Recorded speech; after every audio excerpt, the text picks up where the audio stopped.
नमः शिवाय। शिवजी सदा सहाय। ओम नमः शिवाय। गुरुजी सदा सहाय।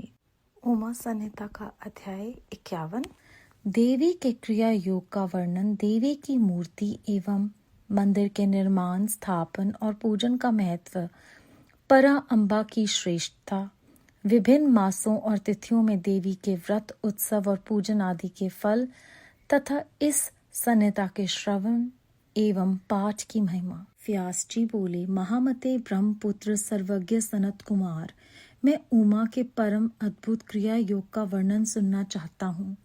उस क्रिया योग का लक्षण क्या है, उसका अनुष्ठान करने पर किस फल की प्राप्ति होती है तथा जो परा अम्बा उमा को अधिक प्रिय हैं, वह क्रिया योग क्या है, ये सब बातें मुझे बताइए। सनत कुमार जी ने कहा, महाबुद्धिमान द्वैपायन, तुम जिस रहस्य की बात पूछ रहे हो वह सब मैं बताता हूँ, ध्यान देकर सुनो।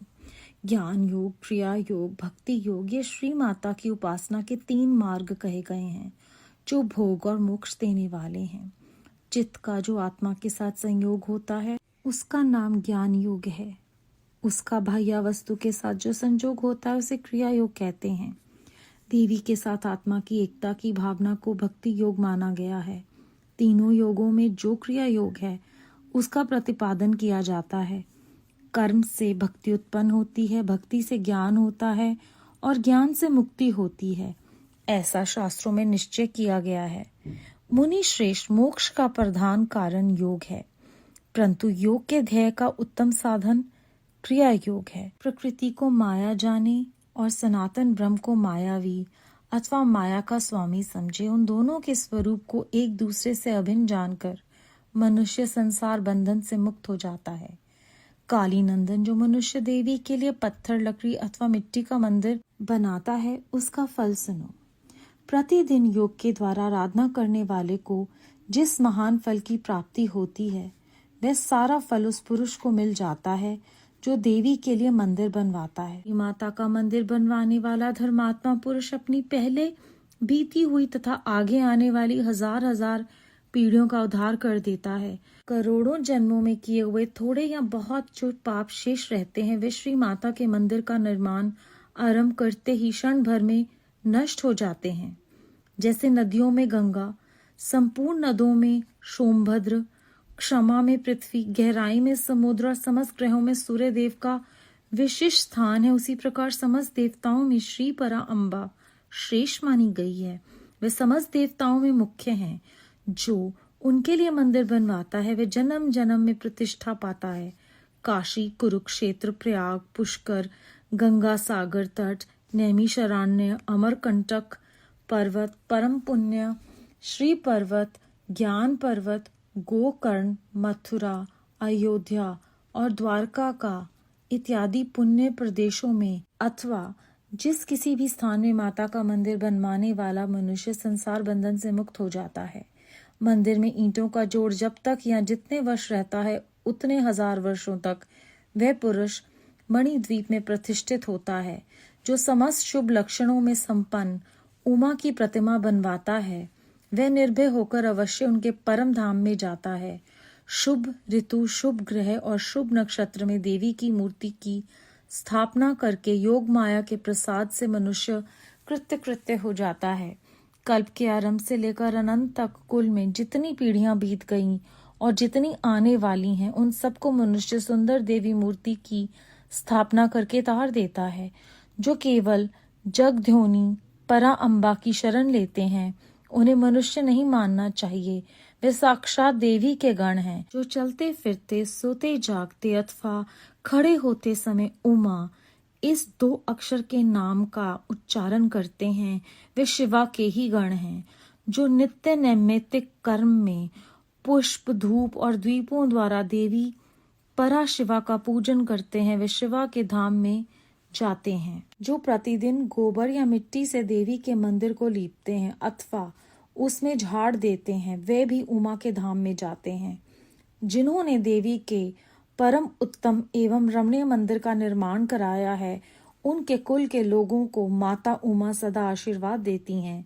वे कहती हैं, ये लोग मेरे हैं, अतः मुझ में प्रेम के भागी बने रहकर 100 वर्ष तक जिएं और इन पर कभी कोई आपत्ति ना आए। इस प्रकार श्री माता रात दिन आशीर्वाद देती हैं।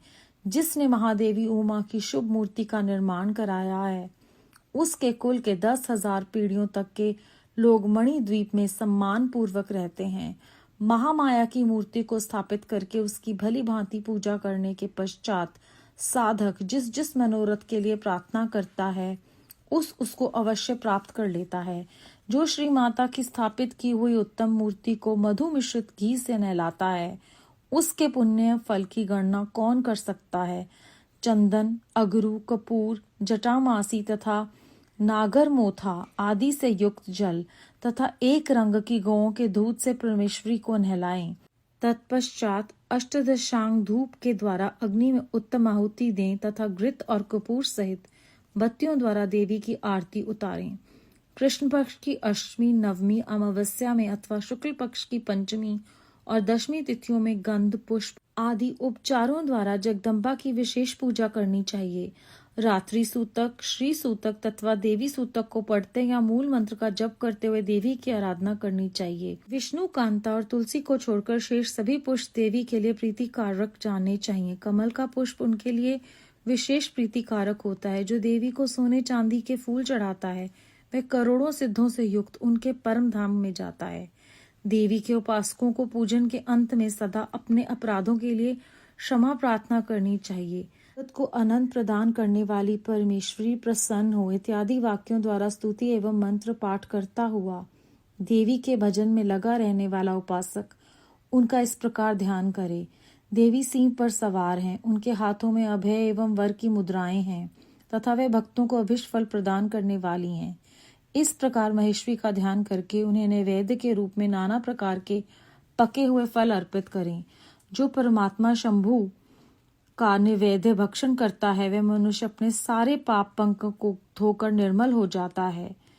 जो चैत्र शुक्ला तृतीय को भवानी की प्रसन्नता के लिए व्रत करता है, वह जन्म मरण के बंधन से मुक्त हो परम पद को प्राप्त होता है। विद्वान पुरुष उसी तृतीय को दोलोत्सव करे, उसमें शंकर सहित जगदम्बा उमा की पूजा करे। फल, कुमकुम, वस्त्र, कपूर, अगुरु, चंदन, धूप, दीप, नैवेद्य, पुष्पहार तथा अन्य गंध द्रव्यों द्वारा शिव सहित सर्व कल्याणकारिणी महामाया महेश्वरी श्री गौरी देवी का पूजन करे। उन्हें झूले में झुलाए। जो प्रतिवर्ष नियम पूर्वक उक्त तिथि को देवी का व्रत और दोलोत्सव करता है, उसे शिवा देवी संपूर्ण अभिष्ट पदार्थ देती हैं। वैशाख मास के शुक्ल पक्ष में जो अक्षय तृतीय तिथि आती है, उसमें आलस्य रहित हो जो जगदम्बा का व्रत करता है तथा बेला, मालती, चंपा, जपा, अड़ूल, बंदूक, दोपहरिया और कमल के फूलों से शंकर सहित गौरी देवी की पूजा करता है, वे करोड़ों जन्मों में किए हुए मानसिक, वाचिक और शारीरिक पापों का नाश करके धर्म, अर्थ, काम और मोक्ष इन चारों पुरुषार्थों को अक्षय रूप में प्राप्त करता है। ज्येष्ठ शुक्ला तृतीय को व्रत करके जो अत्यंत प्रसन्नता के साथ महेश्वरी का पूजन करता है, उसके लिए कुछ भी असाध्य नहीं होता। आषाढ़ के शुक्ल पक्ष की तृतीय को अपने वैभव के अनुसार रथोत्सव करें। यह उत्सव देवी को अत्यंत प्रिय है। पृथ्वी को रथ समझें, चंद्रमा और सूर्य को उसके पहिए जाने, वेदों को घोड़े और ब्रह्मा जी को सारथी माने। इस भावना से मणि जटित रथ की कल्पना करके उसे पुष्पमालाओं से सुशोभित करें। फिर उसके भीतर शिवा देवी को विराजमान करें। तत्पश्चात बुद्धिमान पुरुष ये भावना करे कि परा अम्बा उमा देवी संपूर्ण जगत की रक्षा के लिए उसकी देखभाल करने के निमित्त रथ के भीतर बैठी हैं। जब रथ धीरे धीरे चले, तब जय जयकार करते हुए प्रार्थना करे, देवी दीन वत्सले, हम आपकी शरण में आए हैं, आप हमारी रक्षा कीजिए। पाही देवी जनान समान परपनान दीन वत्सले। इन वाक्यों द्वारा देवी को संतुष्ट करें और यात्रा के समय नाना प्रकार के बाजे बजवाएं। ग्राम या नगर की सीमा के अंत तक रथ को ले जाकर वहां उस रथ पर देवी की पूजा करें और नाना प्रकार के स्तोत्रों से उनकी स्तुति करके फिर उन्हें वहां से अपने घर ले आएं। तदनंतर सैकड़ों बार प्रणाम करके जगदम्बा से प्रार्थना करें। जो विद्वान इस प्रकार देवी का पूजन, व्रत एवं रथोत्सव करता है, वह इस लोक में संपूर्ण भोगों का उपभोग करके अंत में देवी के धाम को जाता है। श्रावण और भाद्रपद मास की शुक्ला तृतीया को जो विधि पूर्वक अम्बा का व्रत और पूजन करता है वह इस लोक में पुत्र पौत्र एवं धन आदि से संपन्न होकर सुख भोगता है तथा अंत में सब लोगों से ऊपर विराजमान उमालोक में जाता है। आश्विन मास के शुक्ल पक्ष में नवरात्र व्रत करना चाहिए। उसके करने पर संपूर्ण कामनाएं सिद्ध हो जाती हैं, इसमें संशय नहीं है।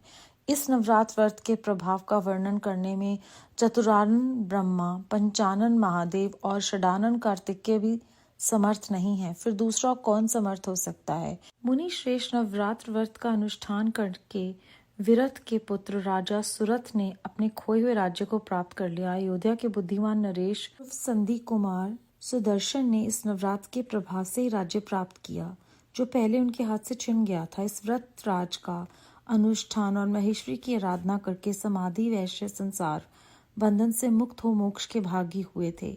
जो मनुष्य अश्विन मास के शुक्ल पक्ष में विधि पूर्वक व्रत करके तृतीया, पंचमी, सप्तमी, अष्टमी, नवमी और चतुर्दशी तिथियों को देवी का पूजन करता है, देवी शिवा निरंतर उसके संपूर्ण अभिष्ट मनोरथ की पूर्ति करती रहती हैं। जो कार्तिक, मार्गशीर्ष, पौष, माघ और फाल्गुन मास के शुक्ल पक्ष में तृतीय को व्रत करता तथा लाल कनेर आदि के फूलों एवं सुगंधित धूपों से मंगलमयी देवी की पूजा करता है, वे संपूर्ण मंगल को प्राप्त कर लेता है। स्त्रियों को अपने सौभाग्य की प्राप्ति एवं रक्षा के लिए सदा इस महान व्रत का आचरण करना चाहिए तथा पुरुषों को भी विद्या, धन एवं पुत्र की प्राप्ति के लिए इसका अनुष्ठान करना चाहिए। इनके सिवा अन्य भी जो देवी को प्रिय लगने वाले उमा मनोहर आदि देव व्रत हैं, मुमुक्षु पुरुषों को उनका भक्ति भाव से आचरण करना चाहिए। यह उमा संहिता परम पुण्यमयी तथा शिव भक्ति को बढ़ाने वाली है। इसमें नाना प्रकार के उपाख्यान हैं। ये कल्याणमयी संहिता भोग और मोक्ष प्रदान करने वाली है। जो इसे भक्ति भाव से सुनता या एकाग्रचित होकर सुनाता अथवा पढ़ता या पढ़ाता है, वह परम गति को प्राप्त होता है।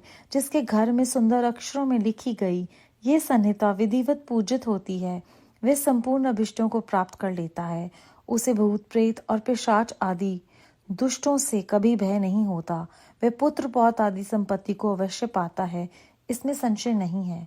अतः शिवा की भक्ति चाहने वाले पुरुषों को सदा इस परम पुण्यमयी रमणीय उमा संहिता का श्रवण एवं पाठ करना चाहिए। अध्याय 51 समाप्त। उमा संहिता संपूर्ण। इस अध्याय में व्यास जी सनत कुमार जी से पूछते हैं कि आप सर्वज्ञ हैं, आप उमा के परम अद्भुत क्रिया योग का वर्णन करें।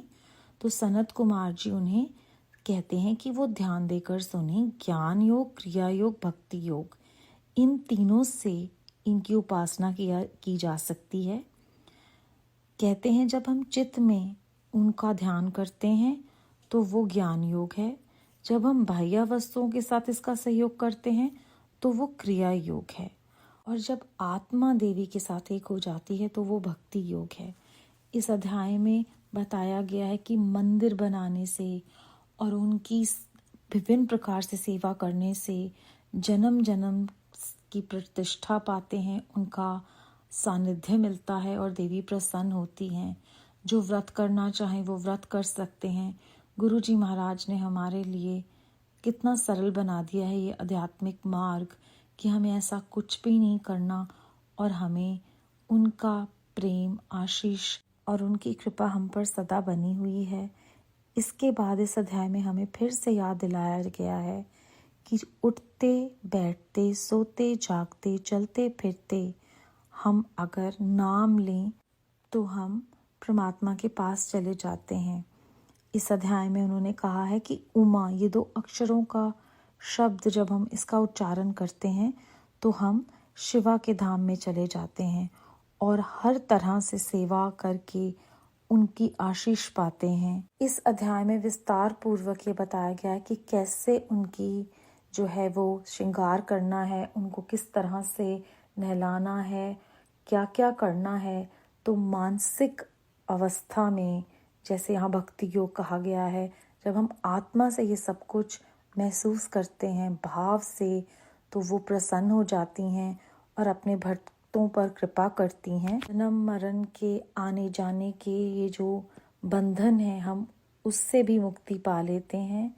यहाँ पर उन्होंने बताया है कि किस प्रकार मनुष्य के सारे पाप जो हैं वो निर्मल हो जाते हैं, धुल जाते हैं जब हम ये सब कुछ अपने मन में, ध्यान में उन्हीं को रखते हैं और हमें संपूर्ण अभिष्ट पदार्थ प्रदान हो जाते हैं।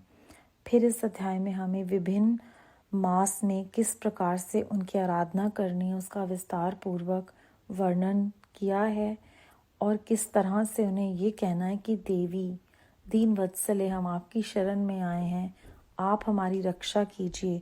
तो परमात्मा में बार बार कहते हैं कि बस उन्हीं के चरण शरण जो हैं वो हमारा उद्धार करेंगे और हमें कुछ करने की आवश्यकता नहीं, ना बुद्धि लगाने की आवश्यकता है, ना कुछ अन्य करने की आवश्यकता है, केवल प्रेम और नाम ही लेना है। इस अध्याय के अंत में उन्होंने बताया है कि जो भी इस परम पुण्यमयी उमा संहिता को सुनता है वो शिव भक्ति को बढ़ाती है और ये कल्याणमयी संहिता का ये भी फल है कि हमें भोग और मोक्ष मिलता है। तो जिसको जो चाहिए उसको परमात्मा देते हैं, जो भोगना चाहते हैं उनको भोग प्रदान मिलता है और जो चाहते हैं कि वो परम गति को प्राप्त हो जाएं, परमात्मा के साथ एक हो जाएं, उन्हें मोक्ष मिलता है। जो भी भक्तिभाव से एकाग्रचित होकर इस संहिता को पढ़ता है, सुनता है या घर में ही इसे रखता है और इसकी विधिवत पूजा करता है तो उसे अभिष्ट फल प्राप्त होते हैं। भाव ये है कि जब बार बार पढ़ेंगे तो हमारा मार्गदर्शन होगा कि केवल नाम ही है जो हमें इस भव सागर से पार करा सकता है और हम मनुष्य जो हैं वो बहुत ही लालची हैं। जब तक हमें लालच नहीं दिया जाता तब तक हम कोई कार्य नहीं करते। तो हमें प्रेरणा देते हैं कि तुम्हें भूत प्रेत पिशाच आदि दुष्ट जो हैं वो भी कुछ नहीं तुम्हारा बिगाड़ सकते, पुत्र पौत्र संपत्ति मिल जाएगी। और इससे भी बड़ी बात, जो विस्तार पूर्वक हमें कर्म करने को कहे हैं वो इसलिए क्योंकि हम जब तक कुछ करते नहीं तब तक हमें लगता है कि कुछ होगा नहीं, बल्कि परमात्मा सिर्फ और सिर्फ हमें बारंबार नाम देने की प्रेरणा देते हैं और जिसे भी भक्ति चाहिए उन्हें इस पुण्यमयी रमणीय उमा संहिता का श्रवण एवं पाठ करना चाहिए। फिर से हमें नाम लेना, उनके बारे में पढ़ना सुनना, इसी की प्रेरणा मिलती है। इसी के साथ उमा संहिता संपूर्ण। बेअंत शुक्राना गुरु जी महाराज। ओम नमः शिवाय। शिव जी सदा सहाय। ओम नमः शिवाय। गुरु जी सदा सहाय।